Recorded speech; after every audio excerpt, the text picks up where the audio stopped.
1,000 years ago, there was this prominent Islamic scholar. Right, al-Bīrūnī. Exactly. And he traveled all the way to South Asia, which, back then was a massive undertaking. He completely immersed himself in a totally foreign culture. Oh, yeah. And he actually mastered Sanskrit, which is an incredibly difficult language. I mean, it's notoriously complex, yeah. Right. And he did all this just to write this ethnographic masterpiece on Hinduism. And it was a study so generous and so stunningly objective and deeply curious about the religious other that modern anthropologists literally still use it as a model today. It's just wild to think about. It is. But then if you fast forward to like a typical Tuesday morning in 2026. Yeah, quite a leap. Right. You walk into an Islamic studies classroom in an American school, you crack open a textbook, and you find that it barely mentions other religions at all. Or if it does, it's, not exactly flattering. Exactly. When it finally does mention them, it is almost exclusively just to prove them wrong. The profound curiosity that al-Bīrūnī had, it's just gone. Completely absent. So the question we are tackling today is this.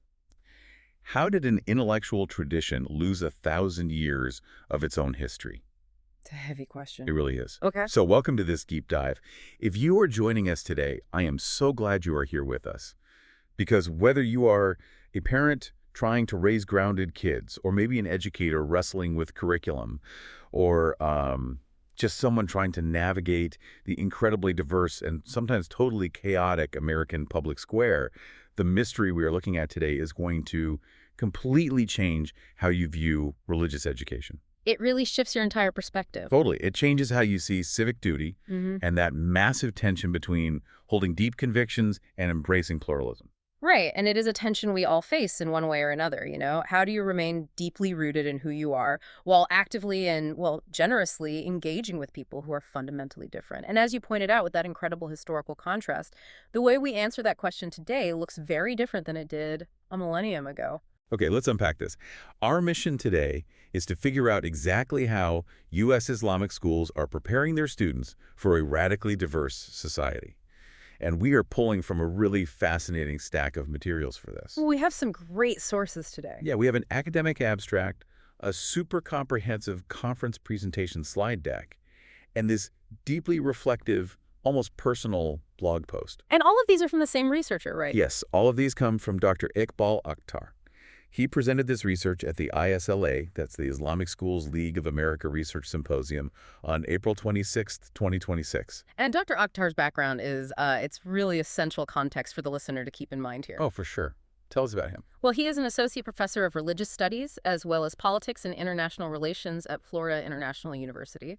But beyond just his academic titles, he is the founding director of FIU's Jain Studies and Western Indian Ocean Studies programs. Wow, Jain Studies too. Yeah, and he's a co-founder of Miami Interfaith. So he is a scholar who truly lives and breathes the intersection of different religious traditions. He's right in the middle of it. Exactly. He isn't observing this tension from some distant ivory tower. I mean, he is in the thick of it every single day. Which sets up our core mystery perfectly, I think. How did this ancient, breathtakingly curious intellectual tradition turn into a modern curriculum that seems to, kind of turn its back on the outside world? That's quite a shift. Yeah. Let's start with the reality on the ground right now. Just paint a picture for us. What does the landscape of Islamic education in the U.S. actually look like today? Sure. So according to Dr. Akhtar's data, we are currently looking at over 300 full-time Islamic schools operating across the United States. Over 300. That's a lot more than people might think. Oh, absolutely. And that number represents a massive infrastructure. We are talking about tens of thousands of Muslim students walking through these doors every single day. That is a highly significant footprint. I mean, we aren't just talking about a handful of weekend programs in church basements or something. Yeah. This is a sprawling national educational ecosystem. Exactly. And we have to recognize the vital, necessary work these schools are doing. Right. They are providing moral and spiritual grounding in a world that, let's be honest, often feels entirely untethered. Yeah, it really does. They foster this profound sense of belonging, and they actively cultivate Islamic identity. And for a minority population, that is critical. I actually want to push on that word minority for a second, because let's be real about the cultural water these kids are swimming in. It is not always a friendly environment out there. Not at all. If we connect this to the bigger picture, you have to look at the sociological scholarship on this. Okay, lay it on us. So Dr. Akhtar cites this philosopher, Michael S. Mary, writing back in 2007. And Mary analyzed the unique dual burden that's placed on minority religious schools. Dual burden, meaning they had to do two very different things at once. Yes. Mary points out that Muslim youth in America are growing up against a backdrop of societal misunderstanding, relentless media scrutiny, and, frankly, outright prejudice. Yeah, that's undeniably true. So the school isn't just a place to, learn math and theology. It functions as a sanctuary. Precisely. The school has a mandate to fortify a specific identity for these kids so they feel safe, so they feel grounded. They need to know who they are before they can face a world that often misrepresents them. That makes total sense. But here is the tension. At the exact same time they are doing this intense fortification work, they have an equally urgent mandate to prepare these kids for civic life. And civic life in America means stepping into one of the most religiously diverse democracies in human history. Exactly. I mean, we aren't talking about some hypothetical scenario where these kids might meet someone of a different faith on vacation once. No, it's everyday life. When they graduate, they will go to massive state universities, right? All right. They will eventually vote on local and national policies. They will work in corporate offices. They will be neighbors. Yes, to all kinds of people. Exactly. They will raise their own children alongside Christians, Jews, Hindus, Buddhists, Sikhs, and frankly, millions of people who are completely religiously unaffiliated. That is the modern civic horizon. You simply cannot escape it. So the question that plagues these administrators is, how do you reconcile the fortification of a fragile minority identity with the necessary preparation for that overwhelming pluralistic reality? Well, I have to ask, and I think you, the listener, might be wondering the exact same thing right now. What's that?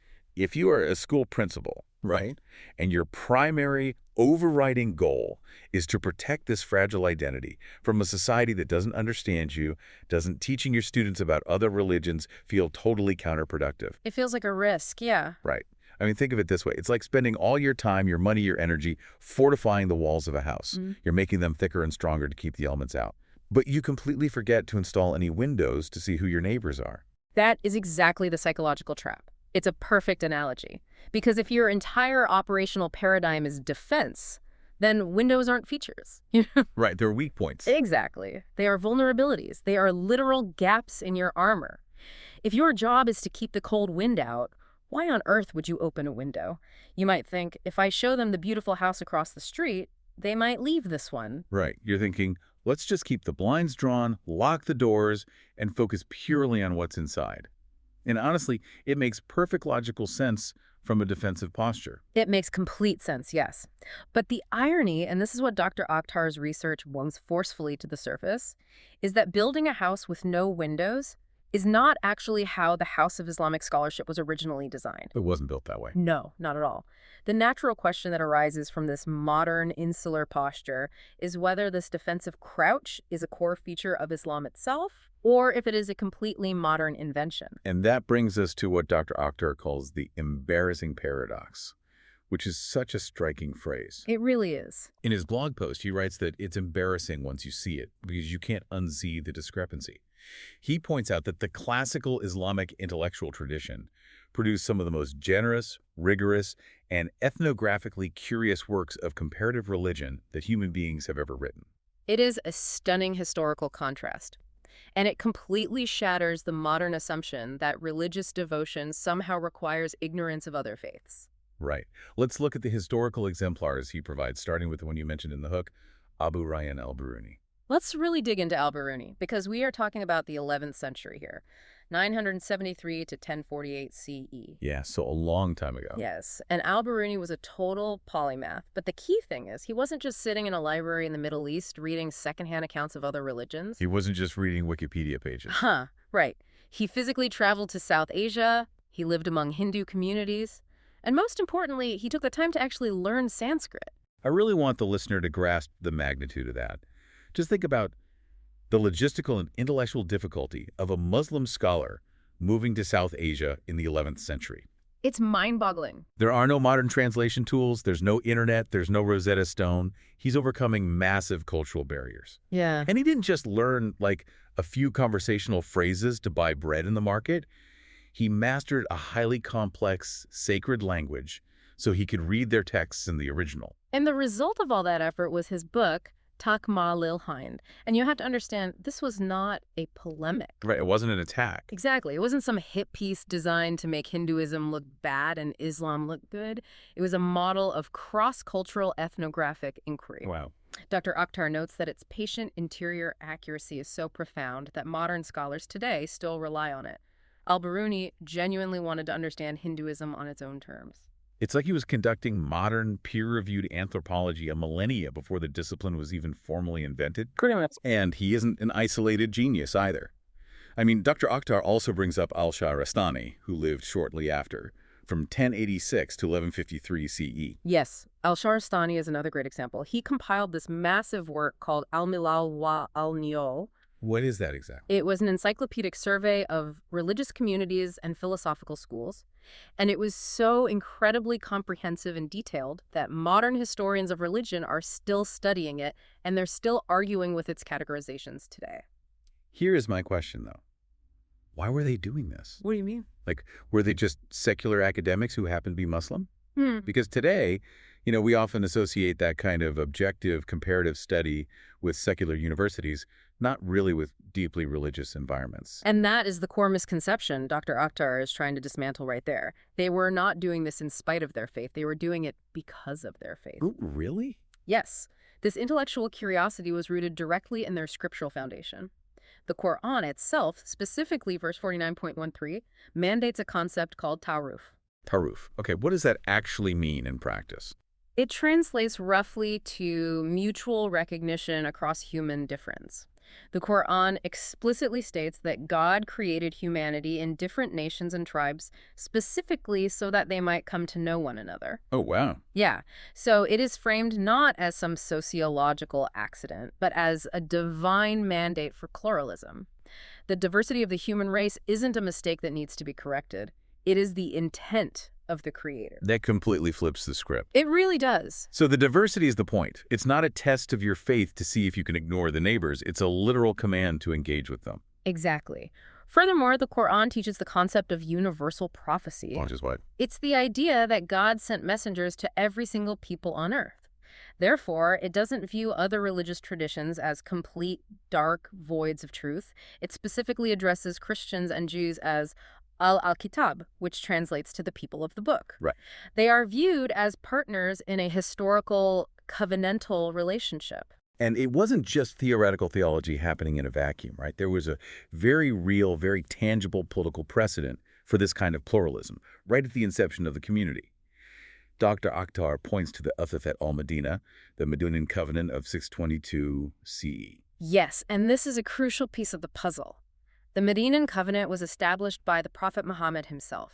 It was a formal framework for pluralistic governance. So it was a political document? Yes, and it explicitly recognized the rights, the duties, and the religious autonomy of non-Muslim communities, specifically Jewish tribes, who were living within the same political body as the early Muslims. This is the critical takeaway for our listener to understand here. These historical examples, al-Bīrūnī's deep ethnography, al-Shahrastani's massive encyclopedia, the Medinan Covenant's political framework, these were not concessions. They were absolutely not concessions. They were not watering down their faith to appease some secular power. They were expressions of supremely confident Muslim scholarship. I love that phrase, supremely confident. It's true. Al-Bīrūnī didn't feel his Islamic identity threatened by learning Sanskrit. His worldview literally demanded a rigorous, curious engagement with the diverse world God created. Here's where it gets really interesting, though. If this deep, profound curiosity, this mandate for mutual recognition, is literally baked into the DNA of the religion, how did it go so entirely quiet in American classrooms? It's the big question. I mean, you don't just misplace an encyclopedic tradition of comparative religion like you misplace your car keys. How do you lose 1,000 years of intellectual heritage? Well, you don't lose it overnight. It is a slow, profound, institutional shift driven by context. And to answer how this heritage was lost, we have to move away from the history books for a minute. Okay, where do we look? We have to look at the ground reality of how these subjects are actually being taught today.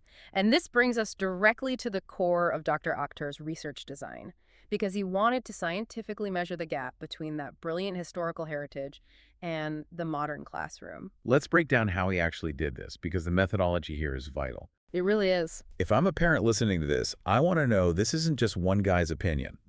He didn't just send out a quick SurveyMonkey link to a few friends. This was a qualitative, multi-method study. He spent time investigating 12 different Islamic schools across 5 U.S. metropolitan regions. And the variation in his sample is what gives the study its real weight. Right. He didn't just look at one type of school. Exactly. He looked at full-time schools and he looked at weekend programs. He captured schools across different sectarian orientations within Islam and across completely different geographic contexts. Why is that so important? Because he needed to see if this loss of curiosity was just a localized issue, say just a problem in one specific city, or if it was a field-wide pattern. That makes sense. And he utilized 3 intersecting tracks for his research to figure this out. Track 1 was a content analysis of widely used textbooks and curricular materials. He is literally reading the books the kids are assigned. Yeah. Track 2 was conducting 24 semi-structured interviews with the actual educators, the teachers, and the curriculum coordinators. And track 3, this is where it gets really interesting to me, was direct classroom observation. He literally sat in the rooms and watched the teaching happen. The value of this specific research design, this triangulation, cannot be overstated. Triangulation, you mean getting data from 3 different angles? Right.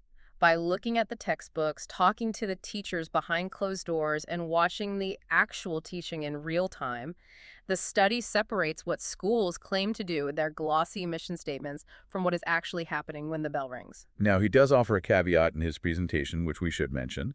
He notes that this study is exploratory. 12 schools is not nationally representative in a strict statistical quantitative sense. Sure. But the patterns he found are what he calls field level. They are remarkably consistent across all those sectarian and regional lines. And that's key. When you see the exact same pedagogical gap in a full-time, well-funded school on the East Coast and a volunteer-run weekend school in the Midwest, you know you are looking at a systemic reality. It's not an isolated quirk. The system itself is producing this outcome. I want you, the listener, to pause for a second. Imagine being a fly on the wall in one of those 12 schools. Okay. You are sitting in the back row of an Islamic studies class. You're a high schooler. When the topic of another religion naturally comes up, because again, you live in America, it has to come up, what are these textbooks actually telling the students? Well, this leads us to the first major and honestly quite sobering finding from Dr. Akhtar's content analysis track. What did he find? He identifies what he terms the comparative deficit. The comparative deficit. Break that down for us. What are we actually seeing on the pages of these textbooks? We are seeing a profound absence. Dr. Akhtar points out that very often, other religious traditions simply do not appear at all. They just aren't there. Right. But when they do appear, they are framed almost exclusively as foils for Islamic truth claims. So they're just props to make the home team look better. Precisely. Christianity and Judaism, for example, are introduced mainly through their alleged corruptions, their theological deficiencies, and their cautionary value. Wow. Yeah. The textbooks do not treat them as living, breathing traditions with their own internal coherence and sincere communities of believers. They exist in the text only to demonstrate why Islam is the corrective. Dr. Akhtar sums this up in his blog post with a devastating line. He writes that it was a sentence he almost cut from his presentation because it felt so heavy, but he realized he had to leave it in because it was a factual finding. What's the line? He said, "Our curricula are, in a real sense, less Quranic than the Quran." Let that sink in. The holy text itself offers a more generous, complex, and relational view of other faiths than the modern textbooks designed to teach that very religion to children. It's wild. As Akhtar bluntly puts it, there is absolutely no al-Bīrūnī in these curricula. The ethnographic curiosity is dead on arrival. It's staggering. I'm trying to think of an analogy for how limiting this is. Oh, analogies are great here. Like, imagine you are trying to understand a rival sports team. You really want to know how they play, what their strategy is, how their offense works. Sure. But the only tape you are legally allowed to watch is a highly edited compilation of their absolute worst bloopers, their fumbles, their missed shots, and their penalties. Right, a low-light reel. Exactly. Yeah. You would walk away thinking they are totally incompetent, but you would never actually learn how they play the game. You would be totally unprepared to actually face them on the field or understand why millions of people are fans of that team. That is a fantastic analogy because it highlights the intentional curation of the negative. What's fascinating here is the academic term Dr. Akhtar uses to describe this textbook phenomenon. He calls it a heresiographical lens. Heresiographical. Okay, let's define that for the listener. Well, heresiography is the study of or the writing about heresies. When you apply a heresiographical lens to another group, you are analyzing them only to prove why they are wrong. You're not looking for the good stuff. No, not at all. You are sorting truth from falsehood, but the result is completely predetermined before you even start the inquiry. You aren't asking what do they believe and why does it bring them meaning? You are asking, how can I quickly demonstrate that their belief is flawed?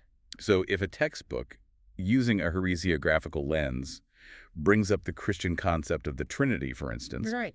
it's not going to spend time explaining the deep mystery and historical development of Trinitarian theology. It's just going to immediately present it as a mathematical error to be debunked. Exactly. It's entirely defensive. It's an intellectual closed circuit. And you have to contrast this with the empathetic, covenantal approaches modeled by those early scholars we talked about. Right, al-Bīrūnī. Yes. Al-Bīrūnī didn't use a heresiographical lens. He used an ethnographic one. He wanted to understand the interior logic of the Hindu community. The modern textbooks have basically abandoned the ethnographic for the heresiographical. So naturally, this begs a massive question. If the books are this restrictive, this defensive, who is to blame? That's where people's minds go immediately. Because as a parent or an outside observer, it's really easy to jump to conclusions. You might assume that there's some ideological conspiracy by the educators. You might think, oh, these administrators are deliberately trying to brainwash kids to hate other religions. Right, you assume malicious intent. But the interview track of Dr. Akhtar's research, when he actually sat down behind closed doors and talked to these 24 educators, reveals a surprisingly human and, frankly, deeply sympathetic answer. Yes, the narrative completely shifts when we move from analyzing the texts to talking to the actual teachers. It's not about malice or a grand conspiracy of intolerance. It's about what Dr. Akhtar calls the pedagogical default. Let's talk about the psychology of the teachers here. In these interviews, they were remarkably honest, weren't they? They really were. They confess that they feel entirely underprepared, both theologically and pedagogically, to facilitate interfaith discussions in the classroom. They just don't know how. No, they want to do a good job, but they feel like they are flying blind. They explicitly named 4 major obstacles that they face every single day. Let's walk through them. Sure. First, a total lack of training. They simply haven't been taught how to teach comparative religion. Second, a lack of age-appropriate resources. I mean, even if a teacher wanted to explain Buddhism to an 8th grader, they don't have the materials to do it fairly. There's no good book to hand them. Right. Third, a lack of institutional encouragement. The administration isn't pushing them to explore these topics. It's not on the standardized tests, you know. And the fourth obstacle is the one that really drives the behavior, I think. What's that? They expressed an intense, palpable fear of pushback from parents and administrators. Yes. They are terrified that if they spend substantive time discussing Christianity or Judaism or Hinduism, they will be perceived as elevating other religions alongside Islam, or somehow watering down the faith. Just paint that picture for us. How does that fear actually manifest in a classroom setting? Imagine you are a 6th grade Islamic studies teacher. Okay. You are in the middle of a lesson, and a student raises their hand and asks an innocent question about their Hindu neighbor's Diwali celebration. They just want to know what it means and how a Muslim should view it. Very common question. If you don't have the training, the resources, or the institutional backing, that question isn't an educational opportunity. It is a trap. Wow, a trap. Yeah. If you answer it too generously, a student goes home, tells their parents you're promoting Hinduism, and you get an angry email, or worse, you get called into the principal's office. You panic. And what happens when you panic? You default to safety. The consequence of all this fear is the pedagogical default. The teachers rely on rote memorization and doctrinal recitation. Just read the page, memorize the verse, and let's move on, because that is the only place they feel safe and confident. It's an omission born of fear. Dr. Akhtar points out that this aligns perfectly with broader systemic gaps in U.S. Islamic teacher education. Who else talks about this? He cites scholars like Nadim Memon from 2011 and Claire Al-Kawatli from 2018, who have extensively documented how under-resourced teacher training is in this specific sector. The tragic reality is that the analytical engagement with religious diversity doesn't fall out of the curriculum because of some malicious ideological design. Right. It falls out simply because nobody in the room feels equipped to handle the conversation. Wait, I have to challenge this expectation we put on educators, though. Okay, go ahead. If I am an underpaid, overworked teacher and I am terrified of getting angry emails from parents, isn't sticking to rote memorization just a basic survival tactic? How can we possibly expect these teachers to be the bold vanguards of pluralism if we don't give them a safety net? It feels completely unfair. Oh, it is unfair. You cannot place the burden of repairing a 1,000-year intellectual gap on the shoulders of a 6th-grade teacher who doesn't even have a decent textbook. Exactly. But recognizing this is actually the good news in Dr. Akhtar's findings. Good news. How so? Because a problem of resources, training, and formation is a solvable problem. If the educators were driven by deep-seated ideological hatred, that would be incredibly difficult to uproot. But a lack of training, a fear of parents, we know how to fix those structural issues. Ah, I see. But fixing it requires more than just, like, a new syllabus. Yes, much more. It requires a massive shift in perspective. It requires a fundamental paradigm shift in how these schools, the administrators, and most importantly the parents, view pluralism itself. Which leads us to the pivot point of Dr. Akhtar's entire argument. Pluralism has to be seen as a recovery, not a concession. This is the absolute core of his message, and as he warns in his presentation, it is the most easily misheard part of his research, so we must be very clear. Let's lay it out. Integrating interfaith literacy into Islamic education is not a dilution of Islamic identity. It is not an attempt to appease a secular, liberal, American version of pluralism. That is such a key distinction, because I think a lot of conservative religious communities, and this is true whether they're Muslim, Christian, or Orthodox Jewish, they hear the word pluralism or interfaith, and their defenses immediately go up. Right, they see a threat. They think, oh, they want us to water down our beliefs so we can all hold hands and sing songs. They want us to say all paths are exactly the same and theology doesn't matter. Exactly. They view pluralism as a secular imposition from the outside, a threat to their distinctiveness. But Dr. Akhtar argues the exact opposite. He says this is a recovery of an authentically Islamic intellectual tradition. You aren't importing a Western secular concept. No, you are dusting off a classical Islamic one. He introduces this framework called covenantal pluralism, which he wrote about in the Journal of Interreligious Studies in 2024. And this is where his unique background becomes so rich. Yes, his Jain studies background really comes in here. Right. He draws on the Hebrew concept of Brit, which means covenant. He draws on the Medinan Mitak, the early Islamic covenant we discussed. And he synthesizes this with a profound Jain epistemology called Anekantavada. Let's really unpack Anekantavada for a moment because it provides the philosophical scaffolding for this recovery. Go for it.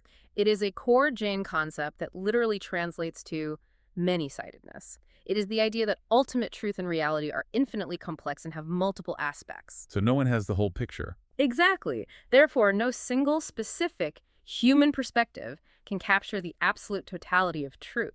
I think the classic analogy here is the blind man and the elephant, right? That is the perfect analogy. Several blind men touch an elephant to learn what it is like. One touches the trunk and says, it's like a snake. Right. Another touches the leg and says, it's like a tree trunk. Another touches the side and says, it's like a wall. None of them are entirely wrong, but none of them possess the total truth of the elephant. They all have a piece of it. Yes. Anekantavada requires the humility to recognize that other perspectives hold fragments of the reality you're seeking. So Dr. Akhtar is pulling from his expertise in Jain studies, Jewish dialogue, and Islamic history to build this framework. But he insists the covenantal grammar, the capacity for this kind of many-sidedness, is already inside the Islamic tradition. It's already there. The schools don't need to reinvent the wheel or borrow from secular sociology. The work is merely to remember what was forgotten. This raises an important question about the psychology of religious education itself.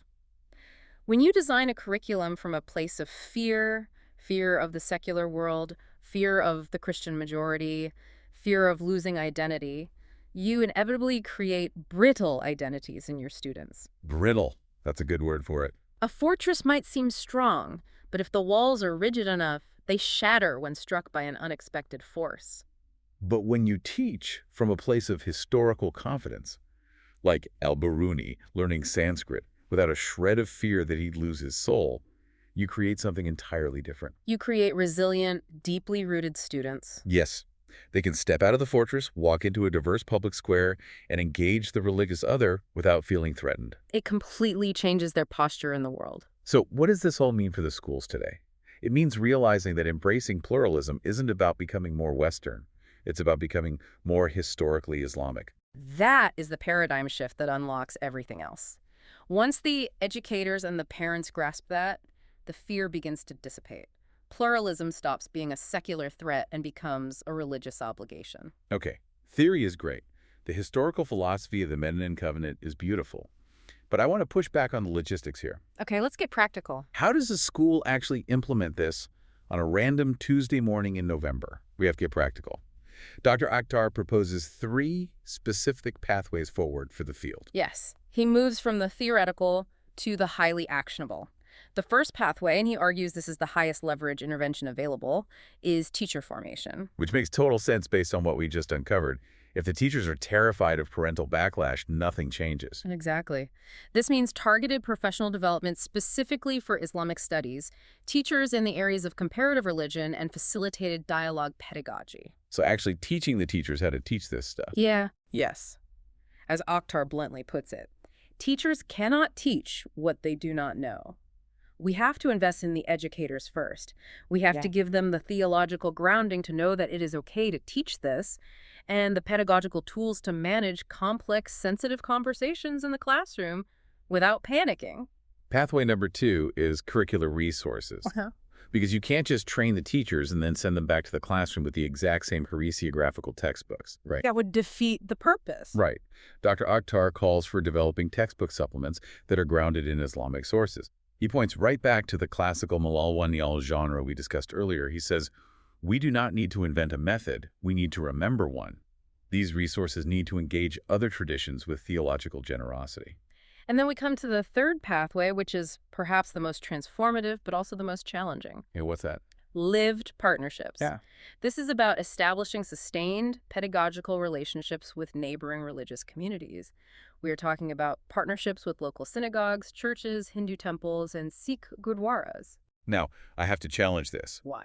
If I'm a teacher who is already afraid of getting angry emails just for mentioning Judaism in a lecture, actually bringing my students to a synagogue feels like career suicide. How does Dr. Akhtar expect them to bridge that gap in reality? Well, he's very careful to distinguish this from what he calls performative interfaith gestures. We all know what those look like, right? The photo op where leaders from different faiths stand together, smile for the camera, maybe plant a tree, and then never speak to each other again. Right. That performative model is not what he is advocating for at all. To address your point about the teacher's fear, this is why the paradigm shift must happen at the administrative and parental level first. The school board has to sanction this. Oh, so the teacher isn't acting alone. Exactly. And when they do, Dr. Akhtar references the work of Eboo Patel, specifically his 2016 book, Interfaith Leadership. Dr. Akhtar is calling for slow, respectful engagement across differences that is actually built into the rhythm of the school year. So it's not just a one-off field trip on a Thursday, it's an ongoing relationship. Exactly. Patel's model emphasizes that pluralism is a muscle. A muscle. Yes. You only learn it, you only build it by actually being in the room with people who are fundamentally different from you and navigating that space together. The students need to experience the lived reality of another community. I want to address you, the listener, directly for a second. Think about your own education, regardless of your religious or cultural background. Yeah, reflect on it. Did you learn the most about other cultures or other belief systems from reading a dry, defensive paragraph in a textbook? Or did you learn it from actually sitting next to someone, from sharing a meal with them, working on a community service project together, or just really listening to their story? The lived experience is where the empathy actually forms. Exactly. That lived experience is the modern equivalent of what al-Bīrūnī was doing 1,000 years ago. He didn't just read a scroll about Hinduism, he went and lives with the community. And these schools have the opportunity to recreate that ethnographic curiosity for their students right in their own neighborhoods. It has been an incredible journey unpacking this. We started with the classical Golden Age scholars like al-Bīrūnī and al-Shahrastani modeling supreme intellectual confidence. Truly a golden age of curiosity. Then we moved through the modern reality of fearful, insular classrooms, the comparative deficit, the heresiographical lens.